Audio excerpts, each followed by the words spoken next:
Hey, what's up? It's your boy Serrano. Welcome back to another video. And so today we're going to be taking a look at the Moto G Stylus 2024. And this is actually my main phone right now. So I've been using it basically every day. I've been really enjoying this device.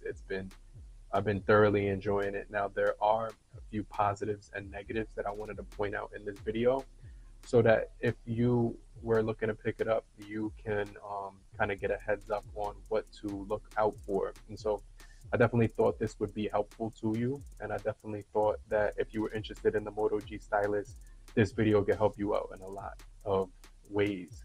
So make sure you guys stay locked in to the end of the video. If you're brand new to the channel, I truly appreciate you for coming through if you're new. But if you're already a part of the crew, salute.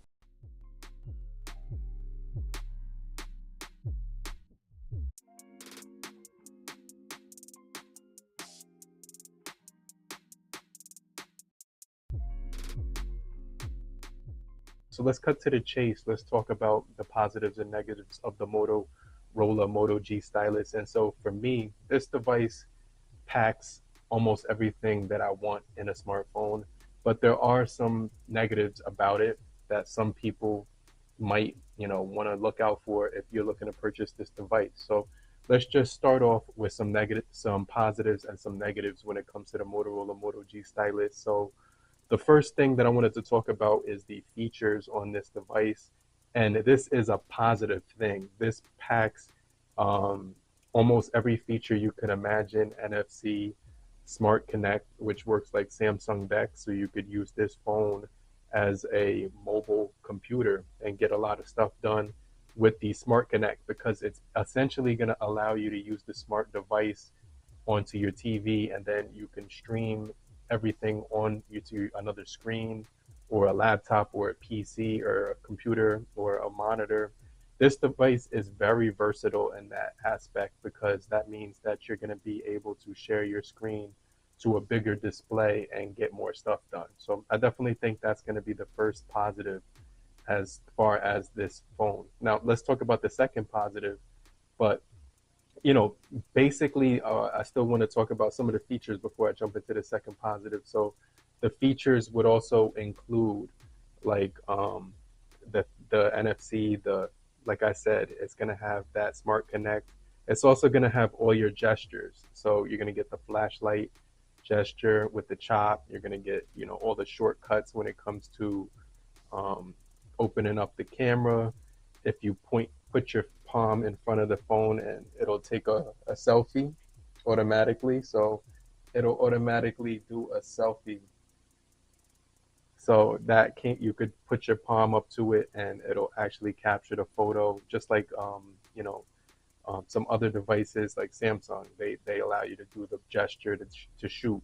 So this device does that too. When it comes to the sound quality on this device, it's going to be top notch. It also does have support for LDAC, LHDC as well, which is going to be also some really good sound quality that you're going to be getting. You have your 3.5 millimeter headphone jack as well on this device too. And of course you do have the stylus. So I mean, there's so many features to touch on. I'm probably missing out on a lot of them right now, but the features on this device is what makes it stand out. Not only the gestures, you get the pop-up window, you also do get the sidebar on here as well.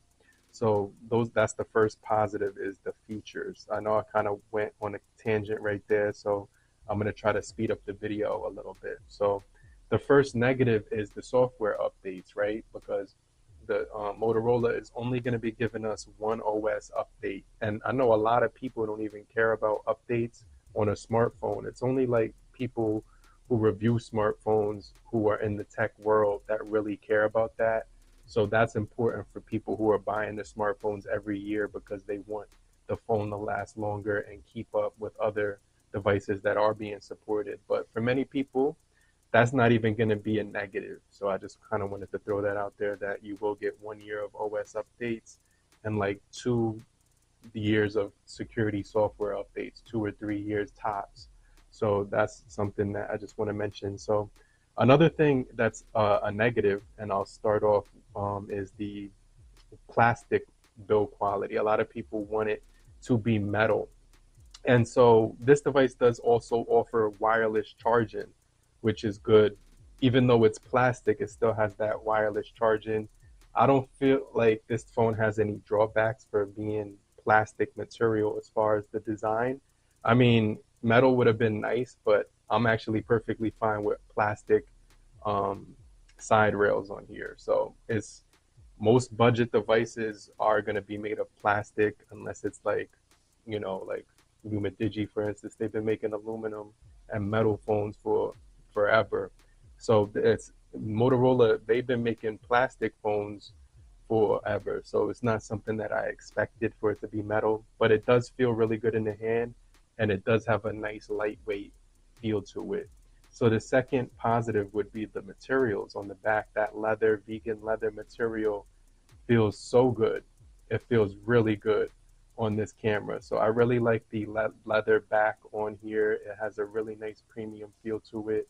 You get that metal emblem in here where they used to put the fingerprint sensor on the Moto devices. Now they put it inside the device. So this is another positive. You're getting an in-display fingerprint that works every single time right there. So as long as you put your finger on that spot, it works every single time. So like I said, the fingerprint sensor is going to be awesome. The build quality is awesome. It's, even though it's plastic, it still gives you the dual speakers on here for really good audio quality as well, and everything like that. So you get your volume rockers on here, and those are separated by a tiny gap. And then you also have your power button and your expansion for um, extra storage, so you could get up to 2 terabytes of additional storage. So like I said, the build quality is going to be absolutely exceptional, and then it does house that 50 megapixel camera along with the secondary camera as well. So this device is going to be very good when it comes to the build quality. You won't really need to have a case on here because of the texture, although I did review some cases. This is my Tudia case, which I actually have been using when I go out and about and I want to keep the device safe. So let's kind of speed this up and kind of cut to the chase. So the next positive would obviously be the battery. I've been able to get 8 hours of or 9 hours of screen on time using this device on a single charge when it comes to screen on time. And then as far as battery life throughout the day, almost 2 days. So battery life is great running on this Motorola G Stylus. Also, you do get the Stylus, which allows you to sketch, draw, take notes, use it as a pointer. You could also edit photos and a lot of other stuff with the Stylus, making it very convenient. I did kind of wish that it worked like a Bluetooth. It had like a button on there so you could take pictures on there and record with your camera, but it doesn't have any Bluetooth connectivity to it, so that is a negative, but the Stylus is still very useful. So let's just jump into another negative, number 3, and that would be it's not completely waterproof. It's just IP52 or whatever, so it's going to be able to take splashes, but it's not going to be completely waterproof. So I just want to mention that, but you can run it underwater. You just can't submerge it underneath water like the Galaxy flagship lineup. So I'm glad that they did add that water repellent feature to it to make it a little bit more, manageable when you're outdoors. So the next thing that I want to talk about that is a positive is the performance. So with this phone, you are getting the Snapdragon 6, I think it is, or something like that. The Snapdragon Gen 1 6, which is, if, correct me if I'm saying that wrong in the comment section. I don't have any script or anything or any reference notes, but the Gen 1, the Snapdragon 6 Gen 1 is actually pretty good.